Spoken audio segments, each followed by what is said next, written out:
We've all been in a position where we took a shot in the dark and we said, based on nothing, this is what we want to do.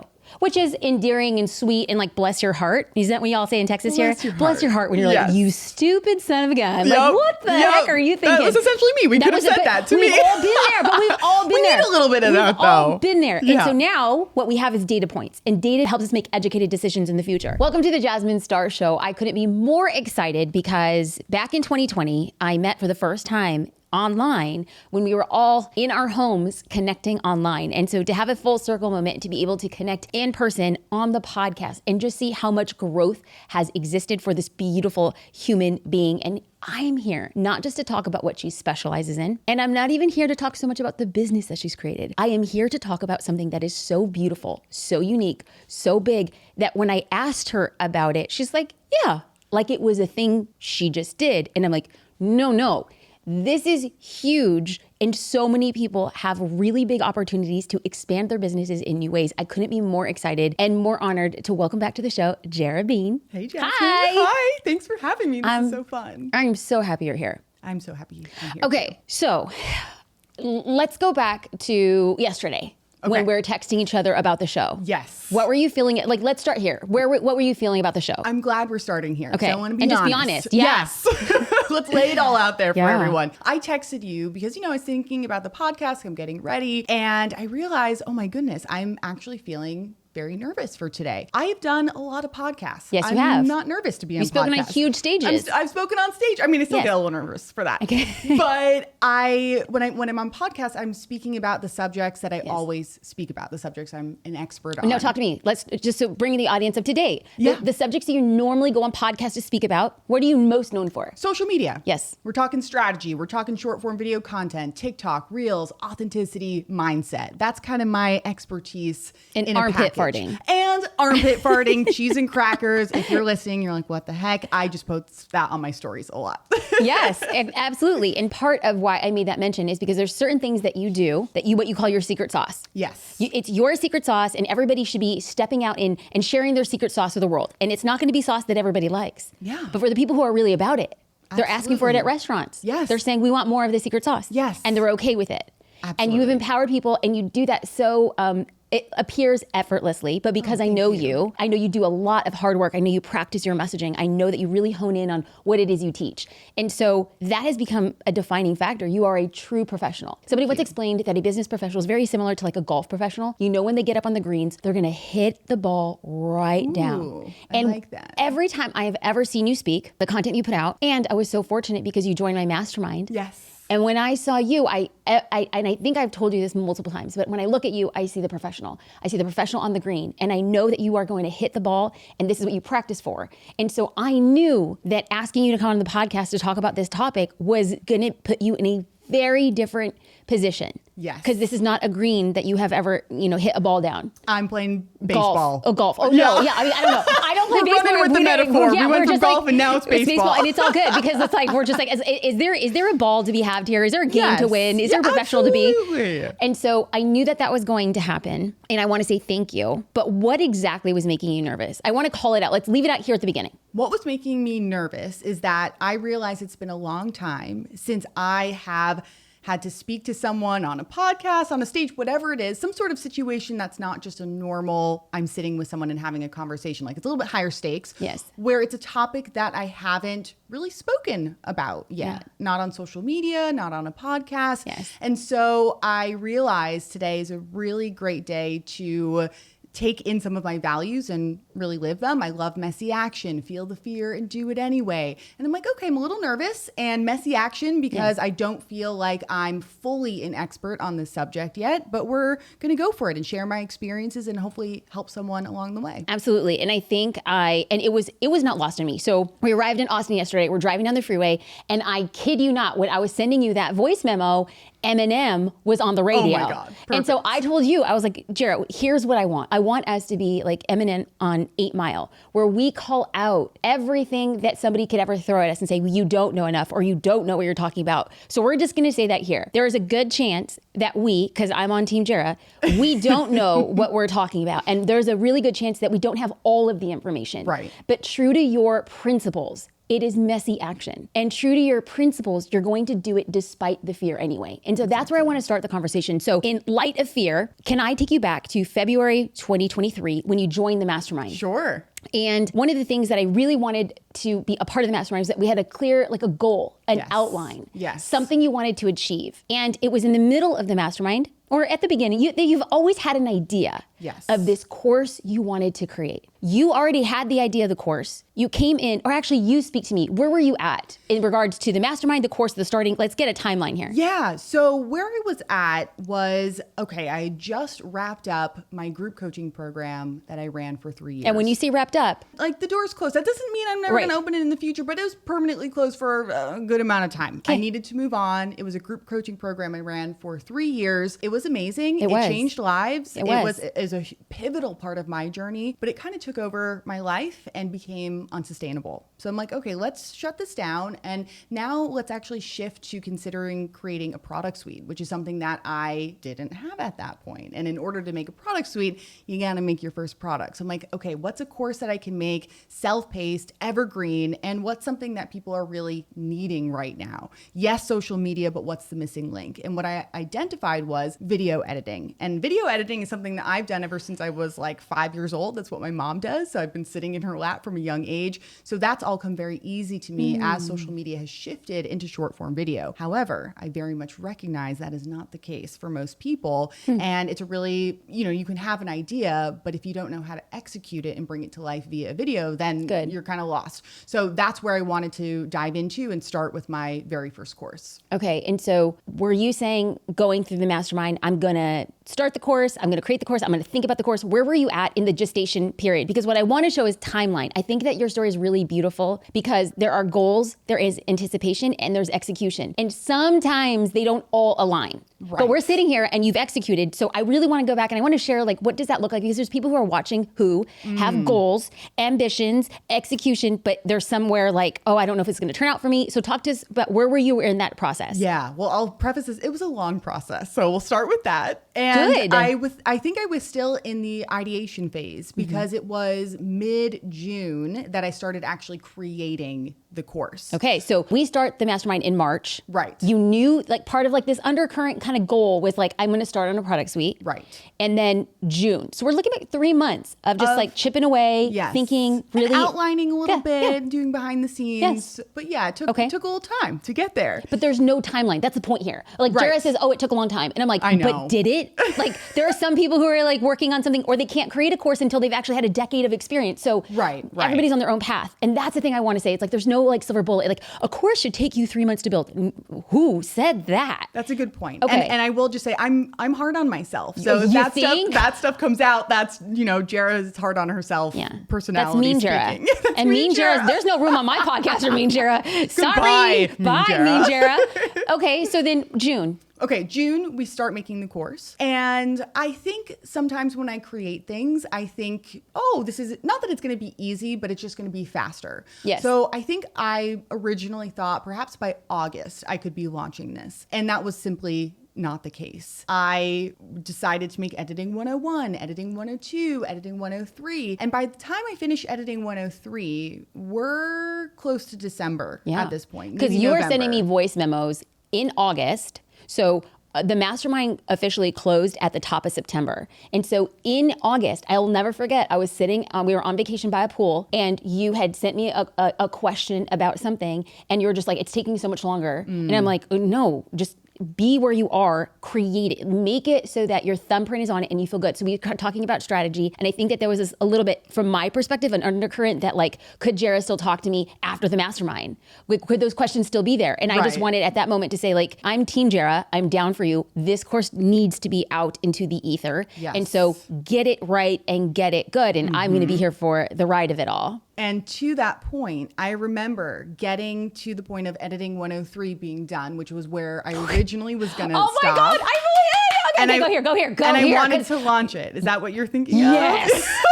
Yes, and then I crushed all of your dreams. I crushed your of my dreams. dreams. And I remember did. you saying, you're going to kind of hate me for this. You did. can be mad at me. You cannot like me for this. Because I was kind of over it at that point. It felt, once again, just to bring that theme back, it felt like things were taking too long. And I'm like, I just want to get this out there. Yes. And I'm like, I'm just going to launch it. And you're like, no, you're not. I said, can I invite you to? Which is basically like a very trained way of no, you're not. But may I invite you to look at this differently? Yes, which I'm so thankful for now that time has passed and I can reflect. But you said, let's do a beta round. This is so important because you want to get feedback. You want to make sure the course is right, because once you do launch it, it's to a large audience and might as well get the wrinkles ironed out and just set everything straight. And get testimonials. And you got to, girl. Ooh, okay, I'm jumping ahead. That's what I do. I'm sorry. Go ahead. So I did. I ran the beta round begrudgingly, but it was invaluable. I got a lot of great feedback. I got some feedback that wasn't bad, but I did have constructive.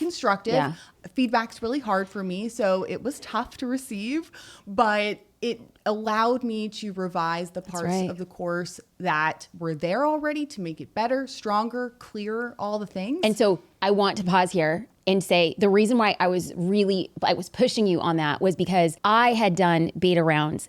And like you, getting the constructive feedback, it's never about us, but you're like, this is not what I want to hear. I just spent 4 months creating this, and they're telling you the order of it. I'm not sure what they told you, but for me, it was the order of it, or this could have been explained differently, or this was confusing. And I was like, how could it be confusing? I know. And you just look and you're like, okay, if I hear it more than 3 times, clearly it's confusing. And that's what the beta round does. Exactly. Okay. Exactly. So I made those changes, but here's what I realized as well. With editing 101 to 103, I don't want to say the course was basic and beginner, but it was leaning more toward the beginner. And I realized with my plans, as I was starting to think of other things that I could do with the course, there needed to be some additional information. It needed to be a little bit more comprehensive. So in addition to, I think the beta round ended mid-January or so. So from January to, June, July. Ooh. So just in case anybody's not doing the math, 12 months later, Jera's working on her course. Yeah. And I also added in editing 104, 105, 106. Boom. So the course doubled. And then, it took a while, but the process and the beta round and all those details contributed to what it is today. And the testimonials. And the testimonials. I really, we have to live and die by the same sword, right? So the sword that felt like it was killing us was also the thing that made us better and had other people talking about it before somebody made investment in the course itself. Exactly. Okay. Exactly. And those testimonials, once people finished the course and got through all the, the components that were originally there, it was amazing the feedback I got. Their social media lives were changed with these tools that I was providing them. And I'm like, wow, if editing 101 to 103 could do this, imagine what happens with the rest of the course and when it's in its full blossomed state. Okay. So you are getting ready to launch it, but before you launch it, can we pause the story here? Of course. And then what we're going to do is we're going to have in a movie, how they do a cutaway to a different time and a different scene. Yes. Oh my God. Are we being meta? Yes. Are we annoying the audience? Because they're like, guys, you guys are making a big deal out of nothing. We love video. Just leave us alone. Oh my God. This is the cutaway. Yep. This is a different time and a different version of Jera. And this different version of Jera is being hired by companies. And I'm not sure if you would say the company names. I'm not going to do that. If you can, I'd love that. Yeah, but you're being hired to speak and teach to other mega Fortune 500, Fortune 100 companies, teaching their associates, their distributors, their teams how to create short form video content in enhancement of the overall brand. Right. Okay. So imagine the scene. Jera's on stage and she's teaching anywhere from 20 to 2,000 people as part of an organization, short form video content. So they know Jera, they like Jera, they trust Jera. So Jera, talk to us about this idea that you have a course and you have a very unique connection point to a lot of big companies. Take me to that point, because up until that point in the story, I don't know what happened there. Because you came back to me with this endpoint and there's this gap and I'm like, you're like, what just happened? What freaking happened here? Sure. I feel like I need a little bit of a backstory just to give context. Great. So if we go back to 2020, which is when the first time I was on your podcast, it was such a pivotal year for me, for the world, of course. And that was the year, at the very beginning of the year, I pivoted into the world of social media coaching and education from being a content creator and influencer. It was also when I first started my TikTok account. And so I am blossoming into this new role, evolving into this new chapter of my life. And this new platform is supporting me in that, in addition to Instagram as well. And being the person I am, I share my life on social media. So I'm talking about my group program that I'm running. I'm talking about being on TikTok. I'm sharing things as they're happening, and people start to notice. So people start to invite me into their group programs to guest coach, more podcasts, digital conferences that were happening. And then interestingly enough, I get a text from my friend who was a SoulCycle instructor. I used to be a SoulCycle instructor as well, wanting to connect me to someone who used to ride in both of our classes. He's like, he's interested in having you come into Estee Lauder to teach TikTok to all of Estee Lauder's creators and ambassadors. And that was a door that just opened so many doors for me because I had this ongoing relationship with Estee Lauder. I've done like 10 different presentations and masterclasses and workshops for them over the years. And then that led to their sister brands, MAC, Bobbi Brown. And so I had an ongoing connection with MAC Cosmetics as well. And I did, all of these master classes. I worked with smaller groups in more intimate settings. And so they got to know me, trust me. And not only did they know, trust, and like me as well, but they saw the results that their students were getting from learning from me and then sharing about MAC, which was supporting the brand. So that relationship was there. If we go back to September in 2023, Max sends This is the end of our mastermind. Yes. This is where you're like, I should have already launched my course. Yes. The mean Jera is saying, girl, you should have launched your course already. You should have already had 6 figures. You should have already done all the things. And you're just like, but, okay. So then Max sends me an email, which is normal. We talk a lot. And they wanted to get on a phone call and discuss, what does 2024 look like for us? Do we have in-person events? Do we have more digital stuff? Is there more? Do you work with our creators one-on-one? And I said, yeah, absolutely. Let's get on a phone call and talk. Also, I have a course. It's called the Video Editing Rodeo, blah, blah, blah, blah, blah. I would love to tell you about that as well. So I get on the call with them and tell them about it, and they're just instantly excited. Like they realize, wow, Jera has taught strategy to our students, but they are lacking the technical side of editing. So that was the first conversation, and we continued to have conversations over the rest of like those 3 months of 2023. And then things got more serious in 2024, which then led to, if I get to the end point, which was more around April, where it became official, an actual licensing deal with MAC Cosmetics. Okay, so we're gonna pause, drink some water, because I'm gonna have you talk a lot more. Okay. Drink. I wanna go back and look at 12 months, because if we were actually looking at this from a very high view, we're at space, we're looking down on Earth, looking down in Austin, in a beautiful decorated home, and her geriatric dogs, and her beautiful, kind husband who makes phenomenal coffee, or so I've heard. Yes. His coffee art is like next level, and he is supporting you, and you're supporting him, and you're here, and there's this version of you who is saying it's not fast enough, and it is not done enough, and it is not perfect enough. Right. But what we see from September to April was that work had to be done in order for you to cultivate the relationship, in order for you to have space and bandwidth for you to think that there was a possibility of a licensing deal of a course. And I am not saying you're the first person, although I wouldn't be shocked if you were. I've been in the game, I hear about these things, but for you to license a course as a somewhat, if we look at the spectrum of influencers, right? And there is the person with nothing, and then you have the Kardashians of the world. Jera falls somewhere, maybe on the lower half of it, right? Yeah, okay. Definitely. So if we look at what this is, there is a very beautiful, dare I say, normal creator who's built a life on creation, and it opened up an entire new revenue stream and opportunity to work. Yes. And I just want mean Jera to say, like, sit down, because the real Jera had to come through in order for that to happen. Right. So before you even launch this course to the public, before anybody out on the internet knows you have a course, before this idea's ever hit the radar of anybody at any other time, you have sold a license, which means, for people who are unfamiliar, you sold essentially seats. Yes. You sold, explain to us like what you actually, I don't need all the details, but explain to us what you sold them. Essentially, they said, we have this many creators who we like to go through the course, and that requires a certain amount of logins to the course. So just like you said, you're selling seats, you're selling logins, and you are creating a volume discount. That's where the benefit for the company comes in. And that's really the skeleton of it. Hundreds and hundreds of seats. Right. So before she launches her course, she has sold hundreds of seats. Right. So before it's out into the ether, you have money in your bank account. Yes. And so I just want to just have a moment, because that is so huge, that whatever happened in the launch, you had already won. And so there's this thing here that I always go back and I'm like, had she launched it earlier, would she had the time and bandwidth to actually build out the structure of a licensing? Because here again, if we go into this, and I do not think you're average in any way, shape, or form, but I want us to actually say, like, you're not this like standout celebrity who has like a PR team and a marketing team. It's just me and my husband. That's right. Okay. So, and the dogs, how dare you cheat on them? You know that they're like and the my lifeblood. geriatric dogs, you're right. They get some credit. They're the lifeblood, man. They keep you going. But when we think about what this is a 2-person and multi-dog show. How are you saying, okay, I literally sold something I don't know how to deploy on? You literally said, let's license this.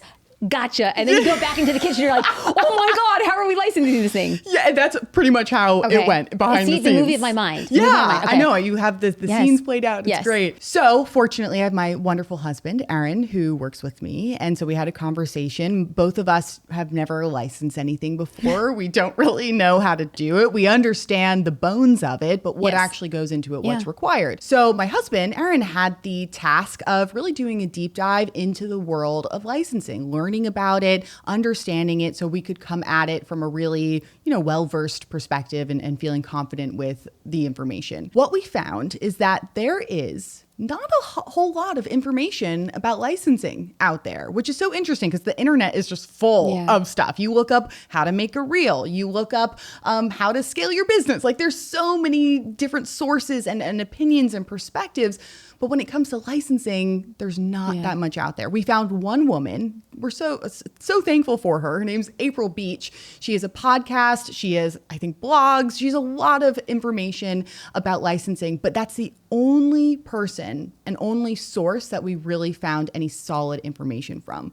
We learned as much as we could from her, just from her free resources and podcasts, and the rest we kind of had to scrape together and figure out ourselves. Did you bring legal into it? Like, did you get like a contract? What did that look like? We didn't bring official legal into it. We did a lot of research. I have like agreements or I have stipulations. Templates that I purchased from a lawyer, so I refer to those all the time. So we reference that.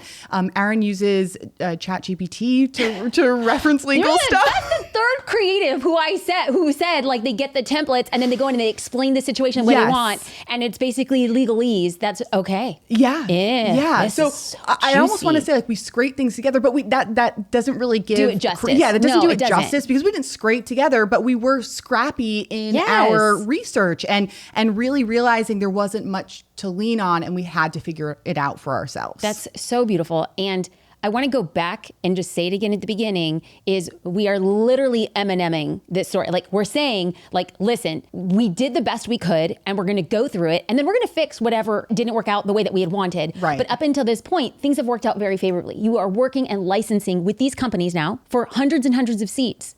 And they're saying, we really appreciate the work that our creators now get to do because of your help. Yes. And how does that feel? Like when you look at it, have you ever I don't know. It's like I was driving on the freeway yesterday and I sent that message to you. I was like, I don't think that you actually like realize like how big of a deal this is. I think you're right. I think you know me well at this point. I always say, I'm like, I need Jasmine in my back pocket. Like I'll always be there. I mean, sure. As long as Aaron makes me coffee. Sure. My biggest hype woman. And it's moments like these where you stop me and allow me to like just whoa, wait a second. Do you realize the magnitude of this, what you've created? And truthfully, I don't always stop very often to appreciate that. It's like, okay, we achieved this, we did this, on to the next thing. Absolutely. So I could probably take a little bit more time to self-reflect and be proud of myself. Well, we all could. more. So I can only speak to the things that I go through myself. And so that's like our job, right? Is like to point it out to each other when we can't see it. Right. So two things that I really want to tap in on. Number one, at the end of the mastermind, I was going to launch cohort 2 of the mastermind. And then I announced that I was not going to launch cohort 2 of the mastermind. And it didn't make sense. There were people on the wait list. Some people from the mastermind wanted to go into round 2. And I was just like, there was too many things that we had spoken about in the mastermind around launching that I said, if I can create an offer for launching, that would be like in the mastermind, I could be like, well, here's these resources that we don't have to continue to like go back and loop back to. So it didn't make any sense. The team was like, wait, what are you doing? And I was like, I know, but I think in my gut, this is the thing we need to do. In January of 2024, we launched Your Biggest Launch Ever, which I thought was like really great timing because as you and Aaron were planning your launch, you guys were able to go through YBLE. Yes. And you were able to follow the frameworks and apply it to your launch. Correct, yeah. So let's go back now to your launch. So you've licensed this, you've already made money, and it's not even out in the open. And you and Aaron take it out into the world and you follow the YBLE model. We did. So you do live classes. You have email funnels. Yes. You're going live. Oh, yeah. You're doing the social media content. Yes. And you get to the end of the launch.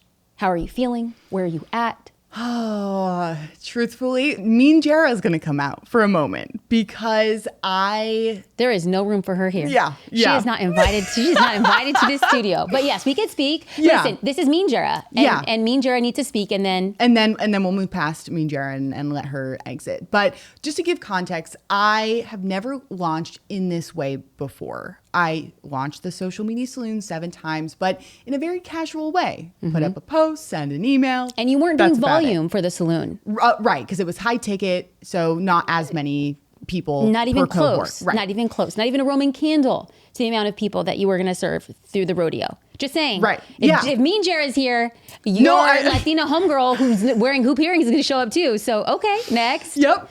So this was brand new for me. So basically I'm setting it up that I shouldn't have been so hard on myself because I'd never launched in this way. I'd never launched a product like this before. Honestly, I only had the Social Media Saloon. That was the only thing I ever had that was my identity for 3 years. And so in building a product suite, everything is going to be new from that point forward. So creating the video editing rodeo was new, having a lower, well, it's not lower ticket, but lower than my high ticket group coaching program. Which is part of the product suite. So pausing the product suite is you want somebody to come in with like a low ticket, medium, large, and then one-on-one. So you were building that out. Yes. Yes. Okay.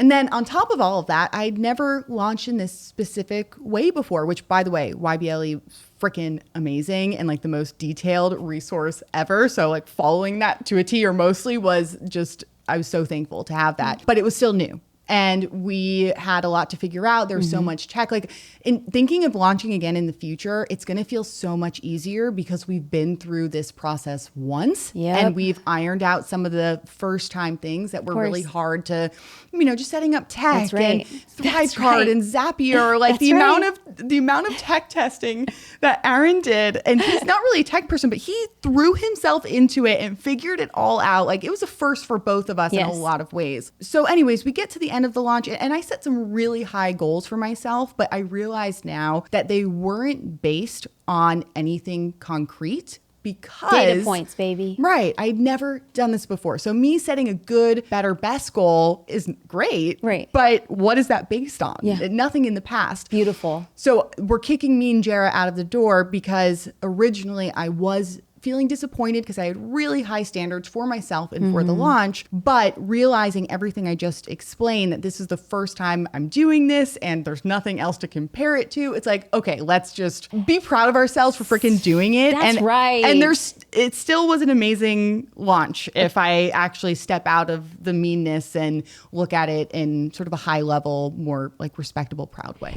Oh, this just in. Y'all, I have to interrupt this podcast for a little bit of an update. Since I recorded this podcast, things have been happening very fast for Jera and her husband, Aaron. He has been spearheading a project that Jera had mentioned loosely during the podcast, but I want to share with you an update from Aaron. So they're getting Jera's course and they're licensing it in Western Australia. Here's a little bit of backstory. I'm going to read this directly. So this is for the Association of Independent Schools in Western Australia. There's about 165 schools total, and it will be primarily marketed towards the marketing department in each school. These schools are small. Each school's marketing department is about 1 to 2 people. However, in addition to that, other professionals can access the portal where the course is hosted. So it's not only schools that can access this, but other people. And this is where it gets super interesting. The schools are using this as a value add to their students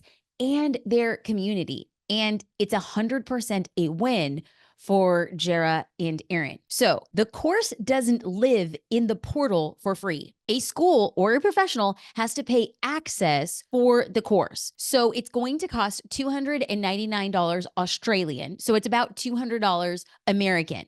So when a school licenses it, or a student at the school, or an individual in the community accesses it, Jera and Aaron get the full payment. So just imagine this. There is another outlet that is selling Jera's course for Jera without Jera having to be involved, and they get the full payment for that. The school just finds this course so valuable for their marketing students that they're telling students, this is going to be available. They're telling marketing professionals, this is going to be available to help you teach students. And they're telling other people in the community, this course is available. How amazing that Jera, and I hope you start thinking along these lines, is you don't have to be the only distributor for your course. So this is the end of the message. So then, depending on how it works in Western Australia, this could expand nationwide. I'm assuming in a similar way, like the course would be available within systems across schools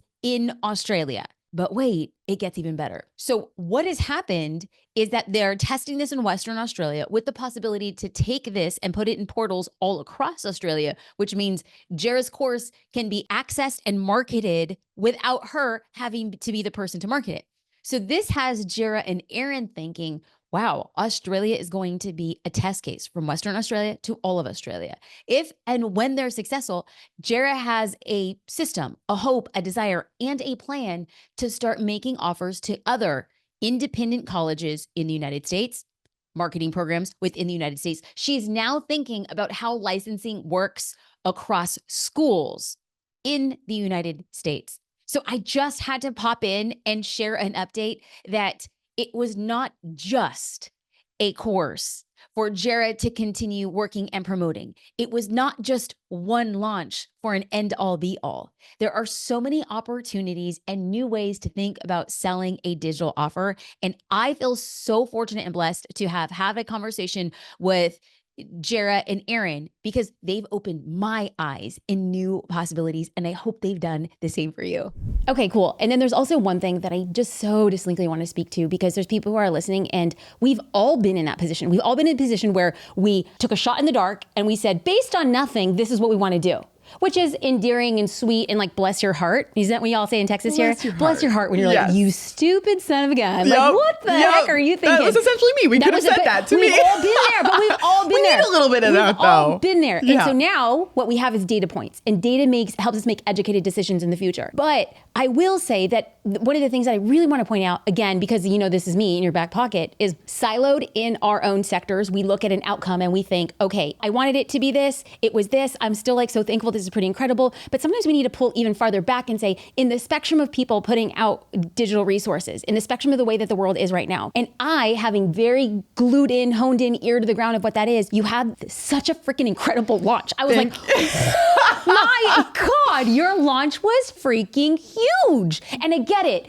According to the number that we had made up. Right. Like the bless your heart number. The bless your heart number, living in like, you know, with like Hansel and Gretel in the magical forest and Candyland. Great. Okay. Mm-hmm. But you had such a freaking huge launch. And then if you couple that with what you are licensing And that's just beginning. And then closing it out for a different way of looking at what this course can do. Or actually, I don't even know if I could talk about it, but the possibility of affiliates. Yeah. Let's end there. Because, okay, so let me just pull back real quick. Yes. For those people who are still with us on the show. Still with us on the show. What accent is this? I know. I don't even know. I try talking like an Australian, like your husband, Aaron, and I sound British, and it's don't just even ridiculous. try. I have tried for many years. I can't.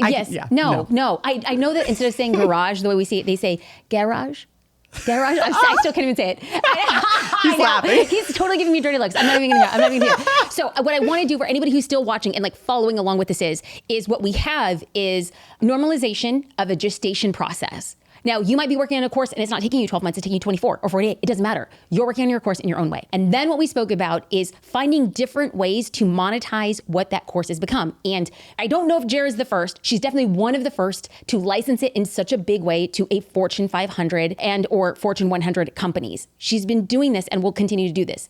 Now, as a different set of revenue stream for the same digital product, she's now expanding it to affiliates. So let's go back. There is a course that she spent months creating. She licensed it. She then launched it. It is now sitting on Evergreen so people can buy it. So when she's on a podcast today, tomorrow, next year, she can talk about the rodeo, which means she's still getting money from that digital effort. And when there are other affiliates talking about her course, she's then making money off that. And she's compensating the affiliates to do that. How did this come about? I don't need like the exact backstory, but what's your goal when it comes to affiliates? Like, how are you thinking about what this does for not just your product suite, but for this particular offer? To me, it's all about getting it in front of new people that I wouldn't necessarily reach with my own audience because they're not in my audience. So good. And this all came about. I wasn't even thinking about this, which just goes to show there's all these avenues to really maximize the things you currently have versus just all of a sudden going to the next shiny object, which I know you will appreciate me saying. I do. Yep. And that's really what I'm trying to do now with the video editing rodeo. And there might be other things that I haven't thought about yet. But with affiliate marketing specifically, I was recently on a trip with some awesome business owners and some of whom specialize in affiliate marketing. Like they are amazing affiliates themselves, and then they teach affiliate marketing to their students. And I had a long car ride with them from the airport to the hotel and got to know them. And I was like, wait a second, like I really think that their students could benefit from the rodeo. And so I had time to sort of pitch it to them. And we just had a call the other day. I gave them a full rundown of the course and they're so excited. And they're like, this is exactly what our students need. We cannot wait to be affiliates for this course. And of course, they get a little bit of a commission when it sells. That's right. Their students get the benefit of getting a course that's going to help them be better affiliates, which is what they're learning to do. And I'm getting in front of new people. Maybe those people become affiliates the course, and then it goes on. So this has just opened a whole door literally 2 weeks ago that I didn't even know. It wasn't on my mind at all. So can I say something a little cheesy? Please. That number, that Hansel Gretel Candyland magical number that we pulled out of thin air, you're going to hit it in less than another 12 months. I do believe that. So the goal you set was actually too small. Ooh, okay. I'm so excited for what is in store. I'm so excited that you're expanding horizons for other people who are looking, and you're challenging them to think in new ways. And I think that we came on this podcast and we said, we're going to get real and we're going to admit what we don't know, but we're going to say that we're out here carving our own path. Yes. And you're doing this as a gift to other people, because there's people who are falling behind you who may never, ever, ever be able to reach the level that you are, but for them to license it to a local organization or to think about licensing it in a different capacity. What you're doing, your legacy on being a waymaker is empowering other people to do it on their own. And I just want to say thank you. I had to bring you on the show. And I said, I know I was kind of like pulling teeth. Oh my God, not at all. Listen, I know we're good. We're really good. It's not pulling teeth to hang out. No, it's expand. It's not teeth pulling. It's more expanding to, here I am like 4 or 5 years into what I do. It's rare to be put in a position where you're talking about something that you haven't talked about before. That's right. But I saw an opportunity in that and a way to expand and grow. So I'm thankful. Help others. Yes, and help others. And that is one thing that has always stuck out to me. Your intention of leaving this space better than you found it. I want to say thank you so much just for being such a hard worker. Thank you for joining the mastermind when you did. Thank you for doing the work for YBLE. Like, we literally just make YBLE be like, people, please use it. And then you use it and then you have success. And then the goal that you had set was actually too small. Yeah. And so to those of us watching, may your goals be too small, and may you not hold yourself to these impossible shot in the dark numbers and then hold yourself accountable. We celebrate the progress we've made. We make ways for other people, and then we have moments of expansion. Jera, where do people go to get more and learn more about you, and how are they going to be finding all of that beautiful product suite that you've developed? So I'm on social media, of course, Jera.bean, Jera Bean on Instagram and on TikTok, jerabean.com, and jerabean.com/the video editing rodeo if you want to learn about the course. Let's go. Ladies and gentlemen, thank you for watching and listening to the Jasmine Star Show. Like always, it is an honor and a privilege to show different ways to build a business. We talk about the business of the business, and more than anything, we challenge you to step into infinite possibilities, even if it appears right there at the beginning that it is impossible. It is in fact possible when you set your mind to it. Thank you so much.